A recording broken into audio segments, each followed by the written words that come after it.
What is going on, team? Welcome back to the show. Today, I am joined by Leaman. Luke, thank you for being here, man.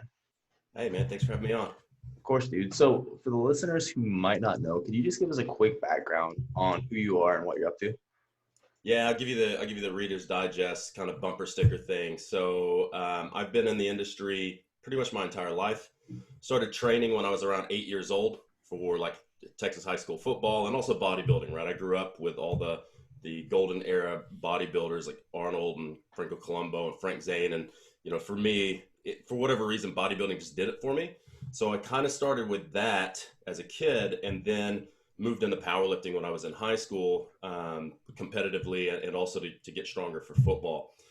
After that, when I went to college, I kind of fell out of powerlifting for a while and went back into bodybuilding. Then I got bored of that and I went back into powerlifting, and I did that for a while. And that was back in the day when raw wasn't a big deal. Like in high school, raw powerlifting was a big deal. Right. And that was when we first started using the supportive equipment, but you might get like a 15-pound carryover out of a shirt. Later, when I was in my mid to late 20s, people were getting 200, 225 pounds out of a shirt and like 300 or 400 pounds out of a squat suit. And at that point, I just got tired of it. I'm like, this is not, I respect like the technique and the Right. work you need to know how to use that. But to me, it would be like putting roller skates with rockets on your feet and saying you beat Usain Bolt. Like it didn't, Right. to me, it just wasn't strength anymore. It was more of a technical skill. And so I left that. And went back in the bodybuilding strongman. I did some strongman competitions, and that was it. So that was kind of what I've done, like competing and all the different areas that I've done. And then when I was in high school and I was 14, I had been studying some of Charles Poliquin stuff, Paul Chek, Charles Staley, all these greats, the legends of our industry. And I was reading this stuff out of magazines like Muscle Media. When we got the internet when I was 14, it probably sounds so weird to you. It's like, yeah, I got the internet at 1992 because you probably had it your entire I life. was born in '93. Yeah. Yeah. So and that just opened it wide open because you had so much access at that point to these people that you've been reading about in magazines. And I was using a lot of Charles Poliquin's stuff. And what he was brilliant at was taking all of these other people's systems and kind of funneling it down and telling you exactly what you need to know. So kind of like removing the stuff that didn't matter and just systemizing it. And it all worked fantastically well for me. So I said, when I get enough money and get old enough, I'm going to go see this guy and do a mentorship. And that's what I did. So I went and got my PSP 1, 2, 3. I did multiple biosigs, and then eventually I ended up working for him. And so I started lecturing in North America. In 2013, he left Poliquin Group. I went in and kind of took over some of his roles as far as lecturing with biosig and PICP. And after a couple of years, I just decided I wasn't real happy when I saw the behind the scenes things at the company. So I left, and my wife and I started Muscle Nerds. And so we've been doing that for the last 6 years and just traveling over and teaching people the stuff I thought was missing from most of the education, which most of the education in the industry was advanced hypertrophy, advanced fat loss, advanced carb cycling. No one was teaching the basic foundational stuff that Gen Pop people need. So we decided initially we would specialize on how to train normal people that's practical in the way that they can be compliant and actually get the results without hurting people. And so we've done that, and then we've branched off into other things again. Okay. Absolutely. And that's something you mentioned with Charles Poliquin that I very much, at least from absorbing your content, and again, I've listened to you on a ton of podcasts in the past and whatnot, is very much like you mentioned, like, hey, I was super into bodybuilding, I was super into powerlifting, I was super into strongman. And you seem to be very good at pulling all these different methods and like have such an in-depth understanding of all these different facets of like health and physiology Mm. and really putting them together in a way that most people don't quite understand, which of course is why I wanted to have you on the show today. So to start this conversation off, could you explain to us what is least mode and why is it something you talk about so much? Yeah, that's a very good question because it's a lot of people don't understand what it means. And I've had to try it's hard to kind of explain, and it's an evolving process. So I coined the term from a friend of mine. We were laughing one day. He was sending me Instagram videos of these influencers with hashtag beast moding, and we're watching their workouts, going, "That's what you consider beasting yourself?" And so my friend Zach Trowbridge out of Chicago, he goes, "It's more like least mode." And I went, ah. And I wrote that down and I said, I'm just going to put that in my back pocket for a while. And then as I got back into kind of making my own stuff, I realized, you know what? I'm getting the majority of the people that I would see that would want me to train them are people who have been screwed up by other coaches. So they are beasting them out with crazy amounts of volume and training and crazy low amounts of food, mainly in female bodybuilding. So we get these bikini girls who are eating 700, 800, 900 calories a day, and they were training 21 to 24 hours. So their hair was falling out. Their nails wouldn't grow. Their nails are brittle. They had flaky skin. They had all these issues with things like subclinical hypothyroidism and like chronic fatigue, and they just felt terrible. They were all getting sick, and then they would blow up after their show. And I went, man, this stuff's got to stop. So I decided that you've got one side that's beast mode, and that's when you're training for purpose. But you've got another side that's least mode. So it's kind of like minimum effective dose versus maximal effective dose. It's things like, we look at beasting out, we're looking at performance. So it's like anaerobic performance. People aren't doing enough aerobic stuff. So they're basically screwing up their ability to make energy efficiently, and they're screwing up their pathways that basically keeps them alive and optimal, which is that aerobic kind of side of the coin. So what least mode is really, it's this concept of you can only go so hard for so long before you need to go back to maintenance minimal effective dose. But least mode isn't easy stuff. Like people think that like aerobic cardio is least mode. That's not least mode. It's just an element that can be used in least mode. Right. If we look at weight training, it's like, okay, just get in the gym, smash yourself for a short period of time, go home and recover. It's that type of thing. So it's balancing out hard specific training versus what I would consider a deload, which is take your volume considerably down, add more food, get your aerobic fitness back up, fix your metrics once your metrics start to crumble, and then go back to the hard training again. So you could actually look at it as like almost alternating periodization. I'm going to smash somebody for a certain number of weeks or months, and when I see their metrics crumble, now if you continue to push, your body's just going to keep getting worse. So let's stop for 2 or 3 weeks, go back to kind of a least mode type of training, allow yourself to recover, and then go back to where you left off in your training cycle. Okay. So when a new client hops on board and you're not quite sure where they're at, what are the metrics or what are you looking at to determine like, okay, you're good to push right out of the gate, or we need to spend some time in this like least mode type of thing? Yeah. So the first thing we look at is the easiest stuff that's most accessible to people would be what's your resting heart rate, what's your blood pressure. So you're going to have ranges that are considered optimal and acceptable, and then you're going to have ranges outside of that or under it that aren't very good. So if you have somebody that comes in and they've got 160 over 100 blood pressure, the last thing they need to do is go to the gym and start doing heavy 5-rep squats. The last thing they need to do is get on the Echo bike and do 15 calorie sprints. Right. But their body already thinks they're being constantly chased by an animal. So if I put you under the bar and you're squatting really heavy, your blood pressure is high. When you brace, your blood pressure is going to skyrocket, which is going to cause damage to the endothelial lining in your vascular system, because your vascular system won't dilate. In a lot of cases, it's going to make your heart less efficient by making it more muscular, but it's not pushing as much blood. When that happens, you're going to push somebody towards having a heart attack or a stroke or any other type of metabolic or cardiovascular disease. So the way we look at it is if they've got bad metrics, let's fix that first, because then they're going to get more out of their training and they're going to be able to recover better. They're going to sleep better. Their food is going to work better. Their training is going to be better. And so we might initially give them a small amount of least mode type of work to get their metrics good. And then we just start smashing them until they can't handle it. And then we go back to square one. So if resting heart rate, if that's typically over about 62, we want to try to fix that. Okay. Blood pressure, if it's above 120 over 80, we try to get that below 120 over 80. On the other side too, you can have blood pressure that's too low. So if somebody comes in and their blood pressure is say 85 over 50, now it's a whole different protocol to bring that back up so that you can actually perfuse blood around the body correctly. If they have I've seen people with high heart rate of 85 to 95 just sitting there doing nothing. To me, that's unacceptable. Right. We also look at body temperature is another one that we use a lot. So we typically see if someone's body temperature is really low.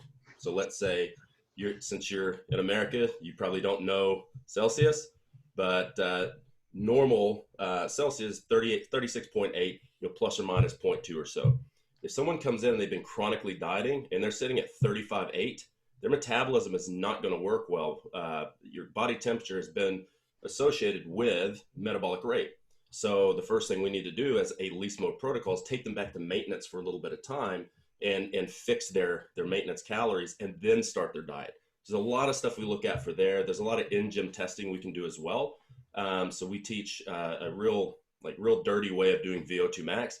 It's obviously not going to be like going to university and putting an Ivan Drago mask on and running on a treadmill, but it gets people a number that then we can weigh and measure. So see a lot of gym pop on our calculation. They'll come in at like 25, 30 VO2 max. And what we've seen is on that specific calculation, we want to see them somewhere around 53 to 55 or higher. When we get them there, it's like magic happens. They're in shape, they're eating more and still losing weight. They can eat a lot more carbohydrates at that time and not have to worry about the carbohydrates causing any type of issue, in someone who might be a little glucose intolerant and insulin resistant. Okay, absolutely. And definitely a lot to unpack there. So for starters, it sounds like the thing that the audience needs to understand is it's not just like you would consider, okay, like this person's super out of shape, so thus they like need to ease into this. Very much like individuals who probably look very fit could benefit from this. I don't know if in your experience, do you see that more often than like, I imagine that this is more geared towards like this person has been smashing themselves for a long time and thus I don't want to say damage, but like there's things we need to reverse out of rather than like, this person just hasn't trained or paid attention to their nutrition. Is that pretty accurate?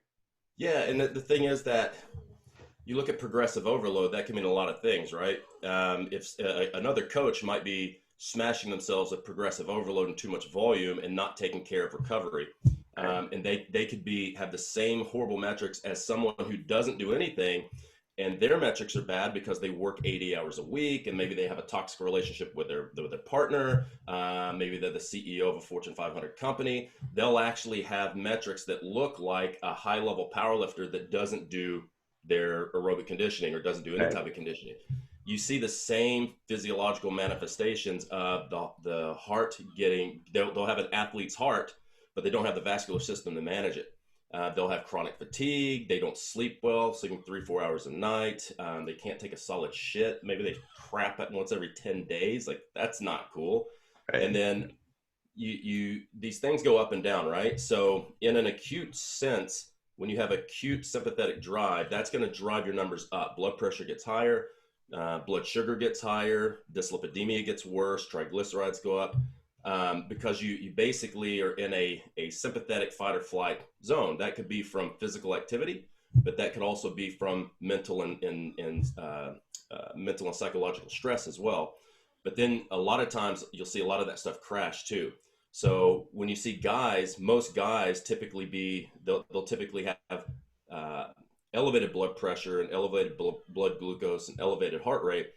Women tend to go the other way. So theirs will pop up and then it crashes. And there's some hormonal issues for that.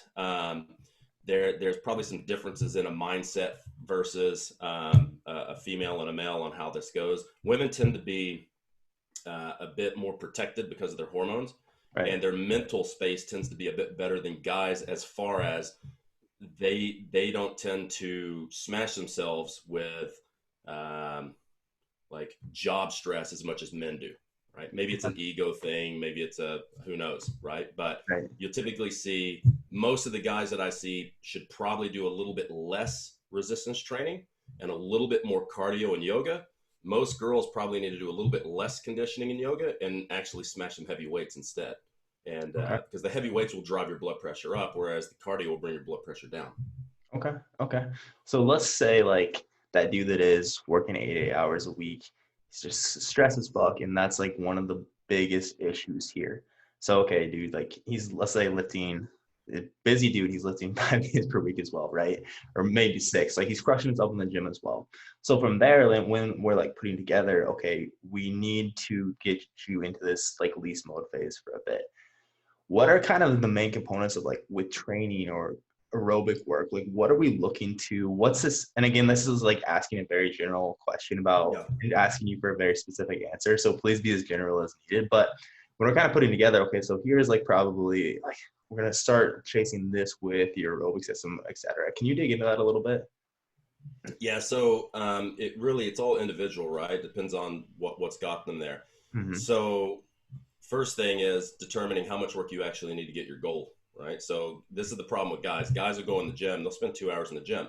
And most of the time they're just walking around talking and they're hardly doing anything. And if they don't have a coach, their exercise selection is probably pretty piss poor. Um, but it's trying to get them to understand that what you're doing now isn't working. We've got to do the opposite, right? We can't just keep repeating what you're doing. A lot of it for guys tend to be injured, inflamed, in denial about their shit. They tend to do exercises and try to work through around pain. They tend to have massive mobility issues. So what we typically do is a method of structural balance that we came up with called structural backloading. So in structural backloading, you're going to do a lot of stretching and weighted mobility movements in the first part of the workout, and your big lift goes at the end. And a lot of people go, well, that's dumb. You shouldn't stretch before you lift because it makes you weaker. Well, if my guy has 180 over 110 blood pressure and his blood sugar is high and his resting heart rate's really high, I don't really give a shit about strength. If his lower back is killing him because he's doing horrible spinal flexed deadlifts with a spine that isn't conditioned to have rigidity in that position, we got a lot of other stuff that's more important than worrying about giving him a 300 kilo back squat, which most gym pop people don't give a shit about anyways. Right. They want to feel good. They want to have sex longer than 2 minutes without their back blowing out. They want to take a solid poo. They want to think better. They want to have less fatigue. Like that's realistically what they're looking for. That the number of people that have come to me that were gen pop that said, you know what, I'd like to squat 200 kilos and deadlift 300. None. I've Right. hardly ever had it. Only people in our industry want to do that type of thing. And so coaches tend to project what they want onto their clients. So they end up giving the client something they're not even asking for. Right. So when we do backload structural balance, we will do some type of flexibility movement.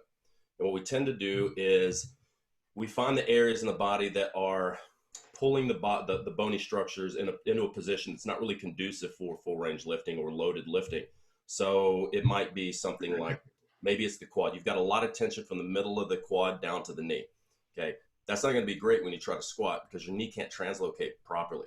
And then, so if your knee doesn't have range of motion, if your hip flexion doesn't have enough range of motion, if your dorsiflexion doesn't have enough range of motion, you're going to start rotating through places you're not supposed to, like lumbar spine flexion, right? So what we do is we say, okay, maybe it's that quad from the middle to the knee. Let's go try a couch stretch. Put them in a couch stretch. They can't even do it. So what I want to do is unlock range of motion to get them there. So the first thing we'll do is try some PNF stretching and static stretching to get the stretch reflex to be desensitized so they can get their butt closer to their heel. Then we might do some hard isometric, like contract, relax, antagonistic contract to try to get more range. And then we put them through a weighted mobility movement. So once we've unlocked the mobility and the flexibility, then we give them a weighted mobility movement to teach the brain how to manage load in that new range of motion and to teach the brain that that's a safe position. Stop making things so hypertonic and grabby. So it might be something like a couch stretch. Maybe they've got 6 inches between their glute and their heel. I want to try to close that as fast as possible. Maybe we do a round split squat with PNF and crack stretching. Maybe reduce that by 4 inches. Now I'm going to give them a weighted mobility movement that allows them to hold weight and go into that range of motion like a Bulgarian split squat. So then we might have them do rounds of Bulgarian split squat and go back and forth between stretch mobility, weighted mobility. And then we put a front squat at the end and we see if it's improved their front squat. And 10 times out of 10, it does, right? And so my goal is if I want this person to get stronger and not have dysfunction, I need to get them mechanically in a position where they can do the front squat with good technique. Sometimes that means, tightening some lug nuts and loosening other lug nuts to get them in a good mechanical position. And then when they can do that indicator lift without needing all the stretchy stuff, we go to something called front-loaded structural balance, where now the front squat goes up front, and then we maintain the stretchy stuff with supplementary and accessory work. And then eventually we don't need that stretchy stuff. Then we can maintain it with split squats and back extension and good mornings and lunges. And we can do that type of thing to maintain it. And so then you're moving into more of a traditional model of what we'd be taught in like PICP or whoever teaches stuff. Okay, absolutely. Makes complete sense. So then when we're looking at like building a stronger aerobic base, is there again like, hey, typically people are, because if I heard correctly so far, this is typically when you're going to focus more on, okay, let's build up your aerobic system a bit, Yeah. correct? Okay. Yeah, sorry, I meant to layer that on at the end. Oh, So you're good. with the aerobic work, what we found is initially more is better. The more you bulk up a lot of conditioning, at least like easy conditioning, the faster we fix the metrics. So we've got, you've got optimal and you have practical. So, optimally, I want you to get on an incline treadmill 60 minutes, maybe even 90 minutes a day, and just trudge along and get your heart rate elevated 130, 140 beats per minute. Now, that's not really practical for Gen Pop because they don't have that kind of time. So then we might say, look, let's try to get at least 30 minutes a day. If you can get 30 minutes a day, it might take a little longer, but it'll still happen really fast. If they still don't have a lot of time, we'll move to aerobic intervals, something where it is a bit more intense, but we're still staying within an aerobic method. So we might say, you're going to do a 2 to 4 minute run, and then you're going to walk until your heart rate gets back down to 120, 130, and then repeat that. And then we can, because they're more intense workouts, we don't need as much volume. So then we might only be able to do that, 3 or 4 days a week, or maybe even 2 or 3. Okay. But the key is they're not doing it right now. So anything they do is going to stimulate an adaptation. Right. And something I've heard you talk a lot about is even people that want to be jacked need to have some type of aerobic work as well. Can you just quick, because it does very well tie into this topic, like what is the thought process behind that? Or like, why is that? Again, like, hey, this person's goal is hypertrophy only. Why do you think it's beneficial for them to do some aerobic work along with that? Does that make sense? Yeah, it makes sense. Look, you have to be in shape to train if you have a specific goal. So I'll tell you, on one side of the coin, you have something I heard Broderick Chavez say. Now, if you know who he is, that's the evil genius. So he's a biologist. He only trains dudes on gear.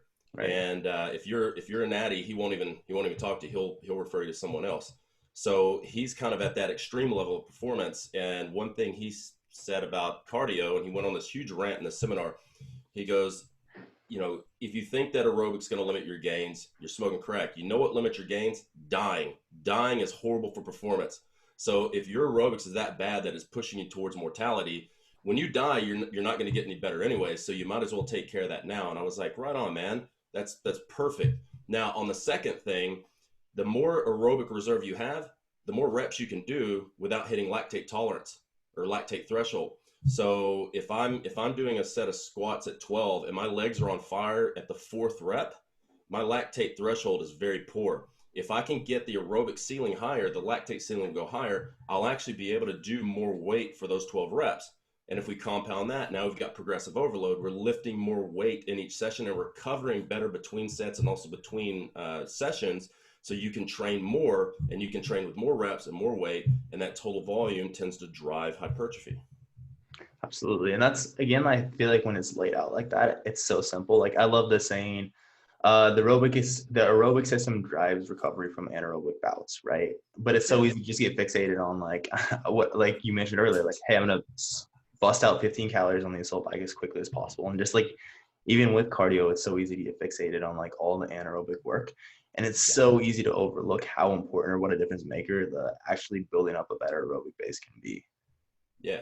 And a lot of people say, well, the aerobic stuff, you got EPOC and all this. So I'm like, okay, let's deconstruct this. You're talking about leveraging excessive post-exercise oxygen consumption, right? Excessive post-exercise oxygen consumption. Where are you getting that oxygen? If you don't have good aerobic fitness, you're not really getting the most out of EPOC anyways, right? And when you look at like progressive overload, that's not just for muscles. That's also for things like red blood cells. When you get aerobically fit, you make more red blood cells, you carry more oxygen. That means you oxidize carbohydrates and you oxidize fat at a better rate, which means you can eat a lot more food and grow a lot faster if you have at least a basic level of aerobic fitness, which a lot of guys don't do. And if you look at Stuart McGill, one of his top protocols for lower back pain, he goes, do your aerobics.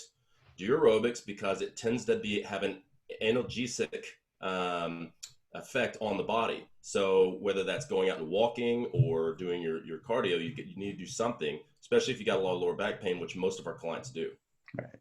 Okay. Okay. So then when we're getting out of this like least mode, okay, we built up a good aerobic base.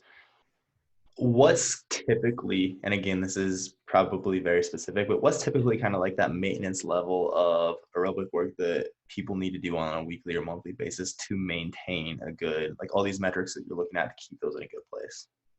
Like the hard part's getting there. Like the easy part is the maintenance. So you need very little maintenance work to keep that going. So kind of our model would be, all right, your metrics are real messed up. Let's get the metrics good. Let's get you feeling good, sleeping good, processing food good, training good, work capacity is good. Sweet. Now the whole point is to drive those metrics down into overreaching. So then we super compensate higher. So as far as how much you actually need, you might not need anything. If you move, let's say you move from 8 weeks of that kind of prep GPP work, and your specific work is going to be hypertrophy. Well, now train 5 or 6 days a week with hypertrophy until you see your metrics start to crumble. Once they start trending down, not one snapshot, like not one HRV, not one heart rate. Watch it trend down for a good week or so, and if it's not getting better, cool, you probably need to deload or go back to the GPP work to recover. Spend a week or 2 weeks there, you'll see your metrics shoot back up, then you go right back into smashing yourself again, right? And that's kind of the ebb and flow. So it might be like, let's say you hired me and you said, look, I want to squat, I don't know what you squat, but maybe you want to squat 250 kilos, whatever. And so I'm like, okay. And I look at your metrics and they're terrible. I'm like, we're going to fix this first. And we're going to fix on structural issues that might be limiting your ability to make that 250 kilo squat, like your lower back or your knees or your ankles, whatever. So we're going to focus on fixing some postural issues, whatever you need for that specific lift. And we're going to fix your metrics. We're going to get you in shape and we're going to build your calories up really high. Let's say 8 weeks later, your metrics look perfect and all of your accessory lifts are looking good. You're able to get the bar on your back without like fucking up your shoulders and your elbows and your wrists. Your lower back feels good. Cool. Let's just go into a squat cycle. Maybe we're training 5 days a week. At that point, you don't want to waste excessive energy on cardio.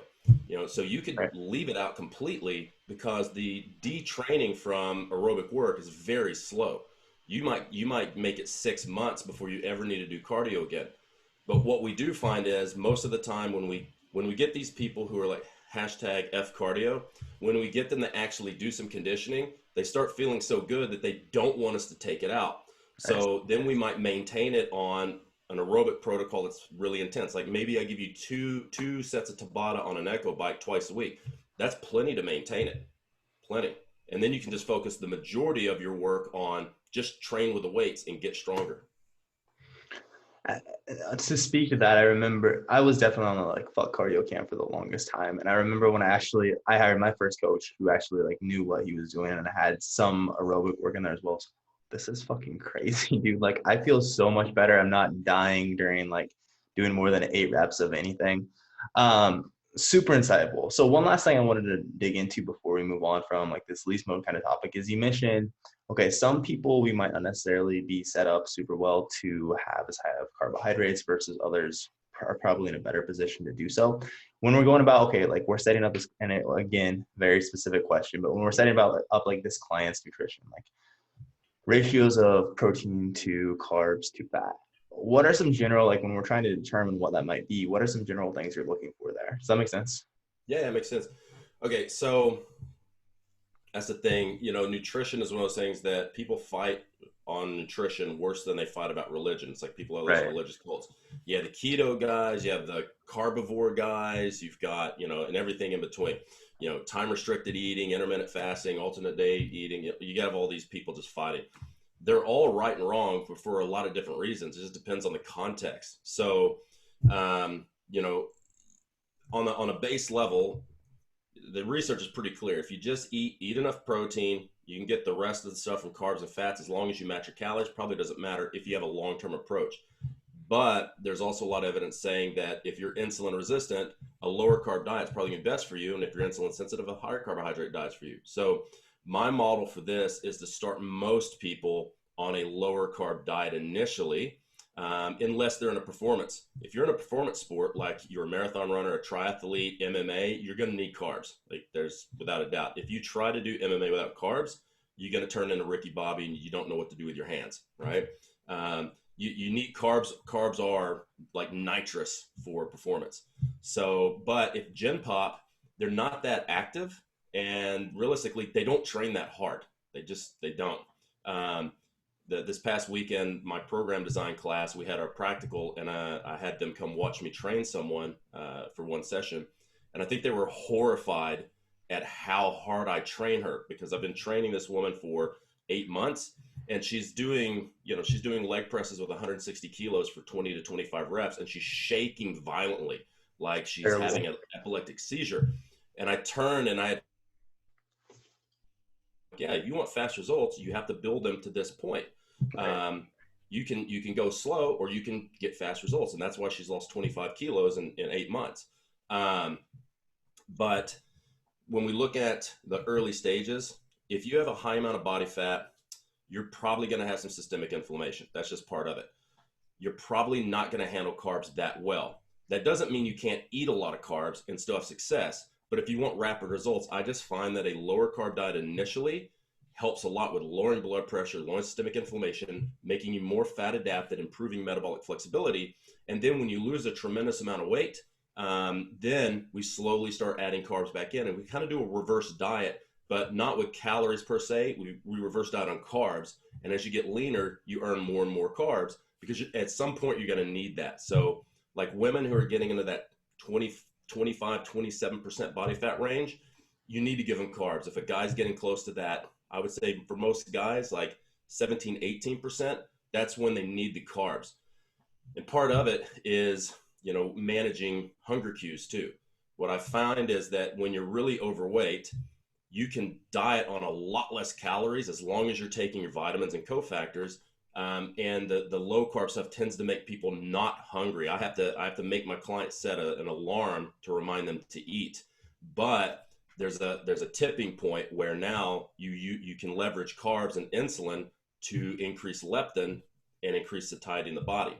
So if you start getting really lean and you're not eating carbs, man, you are going to be hungry all the time, and you're just going to binge unless you have a lot of like hard mental fortitude. So it's all a sliding scale. So for me, I'm of the opinion, based on experience and based on the literature, feed them as much protein as you can get away with. So that might be 2.2 grams carbs, 2.2 grams per kilogram. That might be up to 3.3. So some people are given triple body weight in protein. And I find it's at that point, they're so satiated that they're just not hungry. And so it's a lot easier to get them to do that. So we kind of go on a model of lots of protein and lots of veg. And then when they get lean, now we start upping the carbs. And then as we up the carbs, we also up their volume and up their performance. So it's honestly not an easy answer to say, but when you have some guys saying, oh, the keto guys are stupid, keto works really well for a lot of people, especially if you're really fat. You're 60% body fat.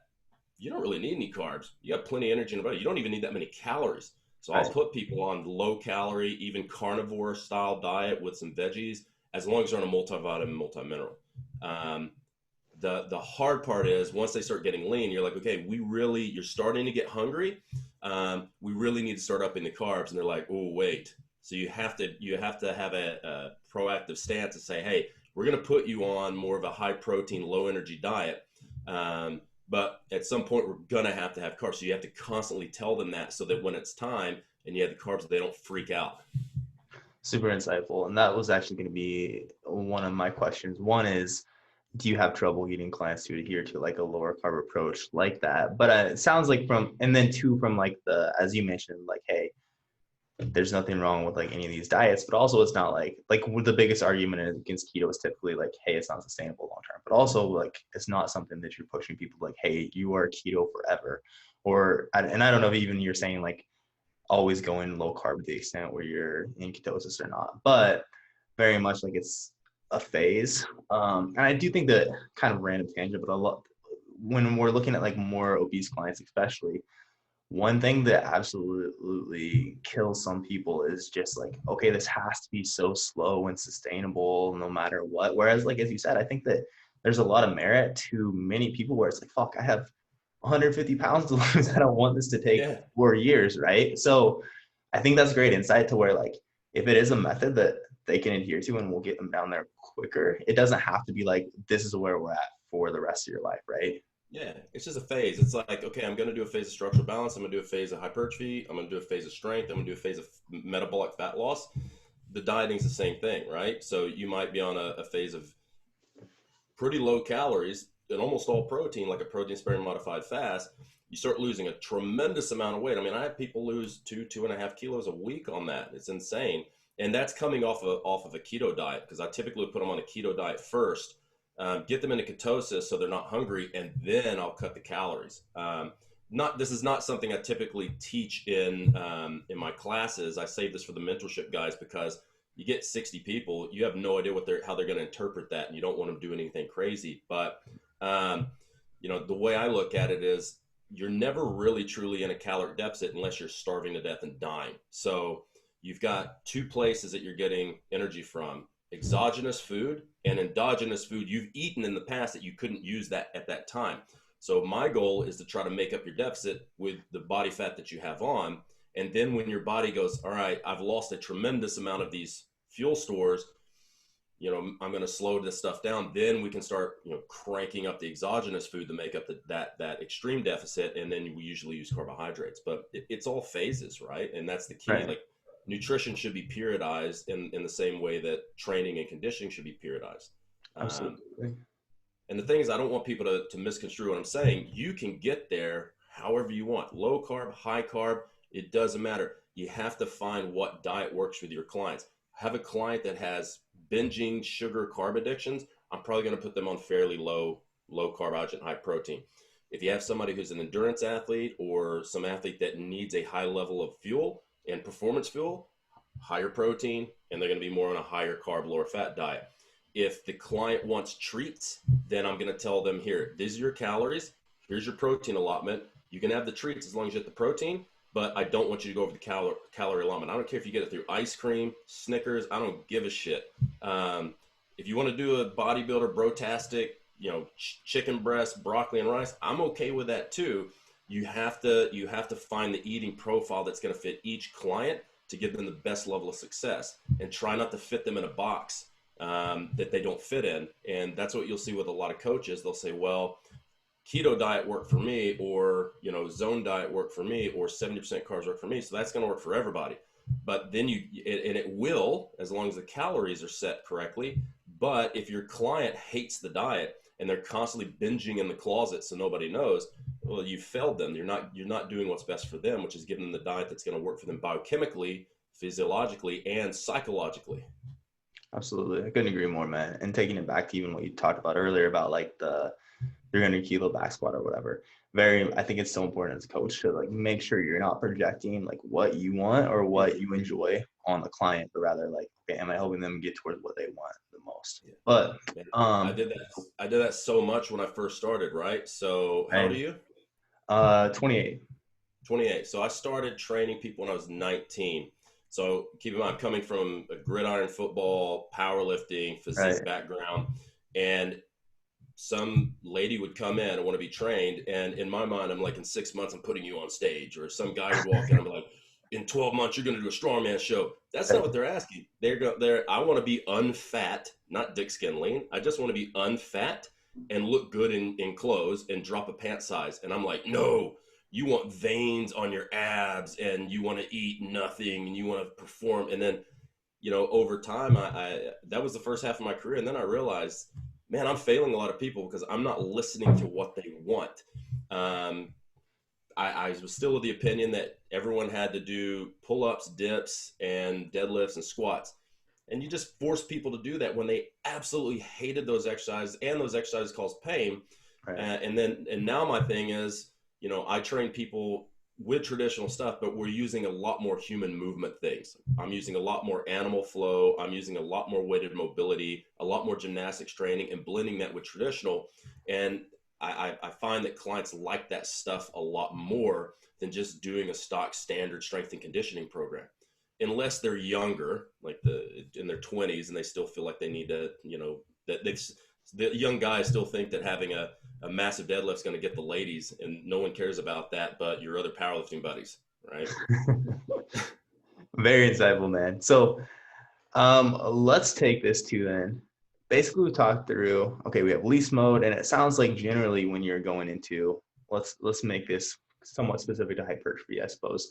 Like generally, okay, someone comes on board like, hey, your metrics are shit, but I want to get jacked eventually. So it sounds like basically most cases we probably go through like some type of least mode, some type of GPP phase for anywhere from, would you say like 3 to 8 weeks? Is that pretty accurate? Yeah, something like that. Sometimes longer. Depends on how much time they can invest into it. Okay. Yeah. And sometimes they don't need it at all, right? Okay. So like when we first started teaching this stuff, I got really big into the blood pressure because I don't have my blood pressure cuff, but I have a blood pressure cuff I carry with me to teach coaches how to take blood pressure, because I was appalled at how many coaches weren't even taking blood pressure. And if you have somebody who has high blood pressure and you give them the wrong movements, you're progressing them towards more dysfunction. So I would pass it around. I'd have 60 people in class. 3 people would have perfect blood pressure. It'd be me and 2 people I train, and the rest of them would be not pre-hypertense, stage 1, stage 2. Now, fast forward a few years, people listen to the podcast and they're looking at what we're saying, and I pass it around. Everybody's got perfect blood pressure, and I'm going, huh, what's going on? They're like, yeah, I've been doing my cardio for the last 3 months. And I went, all right, so you don't need, you can just skip all that step if they're looking pretty good. You can just focus on if they've got structural issues, pain. You can bypass all the other stuff and just move to that and performance. Okay.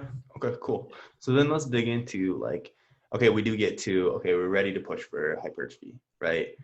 Yeah, because how I've heard you talk about periodization is very interesting as well, because it does very much seem like, again, you pull from a lot of different camps. When we're going into like, okay, we're ready for a hypertrophy block. Like, something I've heard you talk about a lot is this German body composition training, or like just in general, again, like, okay, we're in a good place. We're ready to go into a hypertrophy block. Is there a specific like approach? And again, I'm sure a lot of it varies, but is there a specific like, hey, we want to take typically this direction with this? Does that make sense?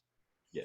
So we'll take it from the most simple aspect. So like we talked about with food, set your protein, calories, whether that's maintenance, deficit, surplus, you good.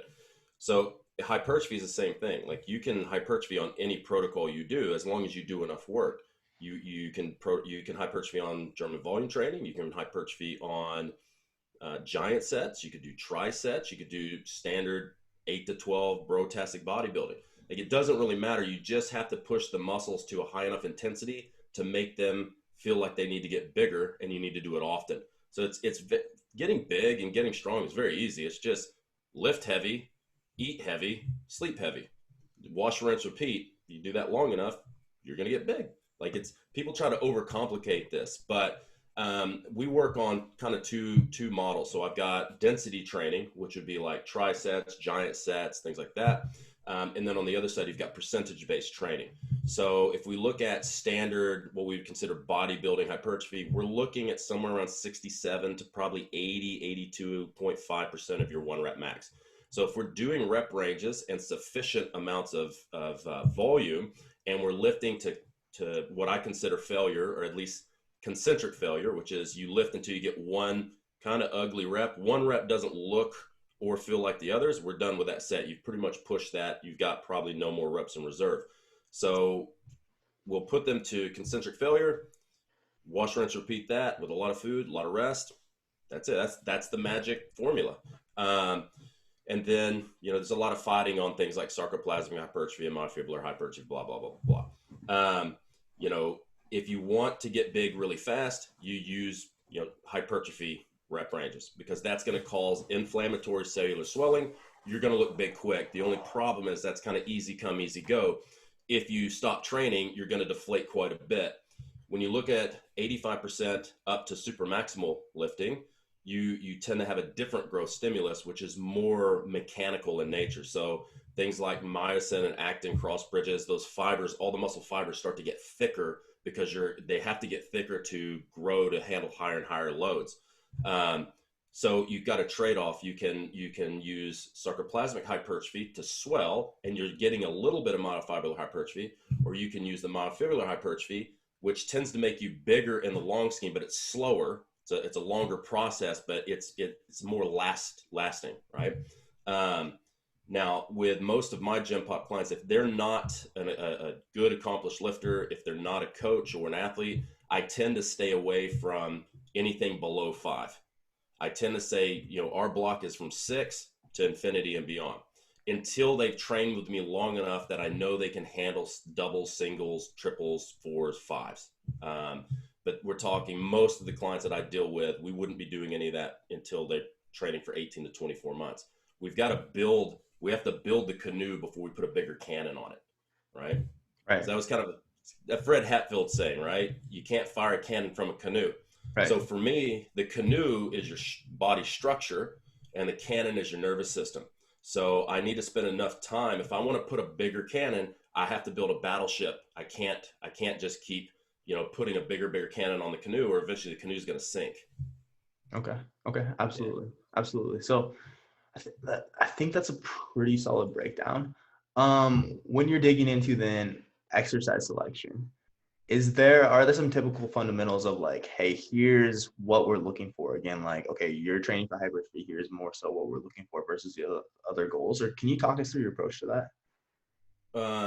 Yeah. So one thing that I'm big on is training lengthened range of motion, or lengthened position of flexion, because that's what people tend to not. So, and that's positions of flexion is the way you write this. It's an old school, like Ironman magazine type of structure. And that's what my personal preference for bodybuilding is, positions of flexion. So you would do a mid-range movement where there's not a lot of stretch, not a lot of full contraction. Then we would do a contracted movement, and we do a lengthened movement. So in the original POF, they would do mid-range, so like say a bench press. Then they would do a lengthened position, so like a dumbbell fly, and they would do a fully contracted position like some type of crossover. Right. Now, what I prefer to do is mid-range contracted, and I use the mid-range of contraction to engorge the muscles with blood. And now when they've got a lot of blood, now I make them do the stretchy movement, because then I see that they get a lot more muscle trauma faster. And I like to end workouts with some type of lengthened range of motion, because if you're lifting, especially not in lengthened ranges, you tend to make things a lot tighter. So my goal is to keep joints mobile and keep muscles flexible. So anytime I write a program, I'm always going to keep some type of lengthened range in there, unless it's like a peaking specific routine where they may only be deadlifting 8 to 10 sets, and that might be specific to a deadlift competition. So like we're kind of doing a lot of stretchy stuff for structural reprogramming, and then we're going into mainly big mid-range power movements, and we're doing some contracted movements for bodybuilders, and then we end up with some lengthened range of motion as well. So let's say somebody wants to build their front squat. So a typical front squat workout might be, we're going to get a lot of exposure to the front squat, and maybe we do some type of knee flexion. So we might do Nordic curls, glute ham raise. We might do standard leg curls. But then your accessory work is going to be like a split squat or a lunge, or we might do a good morning, or we might do an RDL, in order to move the range of motion through that lengthened state. And we find that keeps their mobility and their flexibility a bit more tidy than just smashing mid-range movements. Okay, absolutely. And then with these lengthened movements that you're using, are you manipulating tempo a lot versus like what you would do for like your mid-range and short end? Or can you, and again, it probably depends, can you give us a general idea of that? So it really depends on what's the outcome, right? Okay. Set principle, specific adaptation to opposed demand. So in the early stages, we might use a lot of eccentrics and a lot of end range isometrics. And the reason I like that is when you go into long, heavy eccentrics, it tends to create more length in the muscle by sarcomerogenesis. So we end up putting more sarcomeres in the chain. So if you think about a muscle as being like a bike chain, if I want that to lengthen, obviously I'm not going to lengthen it from tendon to tendon, but muscles don't just slide, they expand as well. So if I can put more links in the chain, the muscle can now go to a longer lengthened position, and they can maintain a better resting position. So in the early stages, we might be doing lots of long eccentrics. Like I'm talking 10 or 15 second eccentrics to basically remove some tightness. I'm doing the Dr. Evil thing, like tightness and things like that. And I might be doing some long range isometric holds. So like a pullover, once the hand clears the shoulder, we might be doing 8 to 15 seconds down, and then we're going to hold a hard isometric here. So we're getting the muscle too over time lengthen to get into a better range of motion, shoulder flexion, but then we're holding the isometric to retrain the brain that this is a good stable position. You don't need to make everything grabby. My shoulder's okay here. Right. Then when you move into the normal stuff, we'll use 3-4 second eccentrics and really keep it tidy by slowly moving into that, maybe hold an isometric and come out of it. Okay, absolutely. So then when we're, again, taking it back to how we're putting all this together. So again, for like, say this client that is very focused on hypertrophy specifically and gone through like a very hypertrophy specific block, or would you typically prefer to like, hey, we're going to stay in this indefinitely until, again, like your metrics show we need to go back into least mode and then we'll go back to hypertrophy training?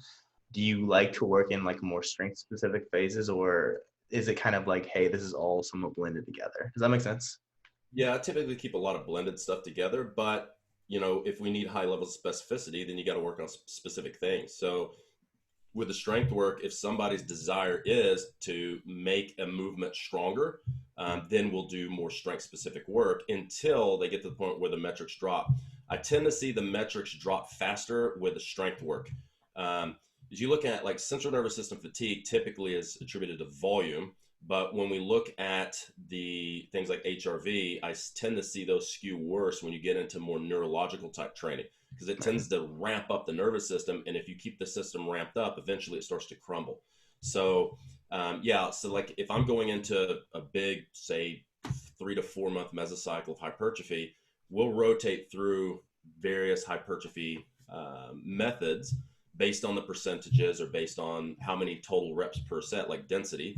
And we'll do that. And when we see the metrics start to crumble, then we'll pull them off of that. So let's say I had 16 weeks. And week 10, they tell me, man, I'm not sleeping well. My digestion's screwed up. I have no motivation to train. I'll go, okay, let's take the metrics for a few days. And if I see that their baseline metrics are very high and these new metrics are very low, I'm like, okay, you've pretty much pushed yourself to overreaching. This is what you want to do. You want to push yourself into the hole, but you don't want to push yourself in the hole so far that you can't climb back out. So we'll say, okay, this was 16 weeks. We're going to extend it to 18. And we're going to pop this one thing here where we might only train 3 days a week with weights, reduce the volume and intensity a little bit, add a little bit more cardio, spend more time sleeping, spend more time on a hobby, spend more time with your partner, spend more time relaxing. And then the metrics shoot back up. And now we finish out the other all the way to 18 weeks, whatever that is. Okay, that makes complete sense. And everybody's affected differently. So like I have a friend of mine, Krista, that I've trained for years in Chicago. I know from experience, she has about 2 weeks of high threshold motor unit lifting. And then she just goes, brrr. So with her programs, if I write a 4-week block of like something like Hepburn method, I'm going to have her do 2 weeks of that with 1 or 2 weeks in the middle of a bodybuilder, low volume. And then I'm going to have her finish up the 4 weeks by putting those last 2 weeks after she deloads. And I find that for her, when she wants to get stronger, that works really well. So, I mean, that's definitely something I've noticed as well. It does vary so much by individual, like how, and of course there's like lots of lifestyle factors. But like how much, like some people are just smashed so quickly, and if we're doing more neurological work versus to a weird extent, why do you think that seems to be like such a dramatic variance from person to person? Yeah, I mean, everybody's biochemistry is different. The nervous system is different. And you'll see, like for me, if I stay on hypertrophy specific things for too long, I just start to deflate and I get weaker. So I've always been a strength and power athlete. So most of what I do is in the strength and power athlete realm. So right. You'll see people that, I could go out and dig ditches for 12 hours and then go in the gym and max out every day. And I can do that pretty much indefinitely. But if I were to do, too much conditioning work, and if I do like GVT 10 by 10, or if I'm staying in the 10 to 12 rep range, I start to go up initially. And after a couple of weeks, I just crash. And just people have different tolerances for different types of work. And a lot of that can be modulated as well. So You have some people that just have a genetic predisposition to be able to buffer products in the cell, like say hydrogen, and you have some people that don't. So you have some people that just have a really good VO2 max and lactate threshold, and they can handle tons of lactate work. And you have some people that don't. Some of that's going to be nutrition, like B3 deficiency, B1 deficiency, B2 deficiency. For some people, it's just how they're built. Everybody's built for something different. And if they weren't, then you wouldn't have all these various blends of different somatotypes.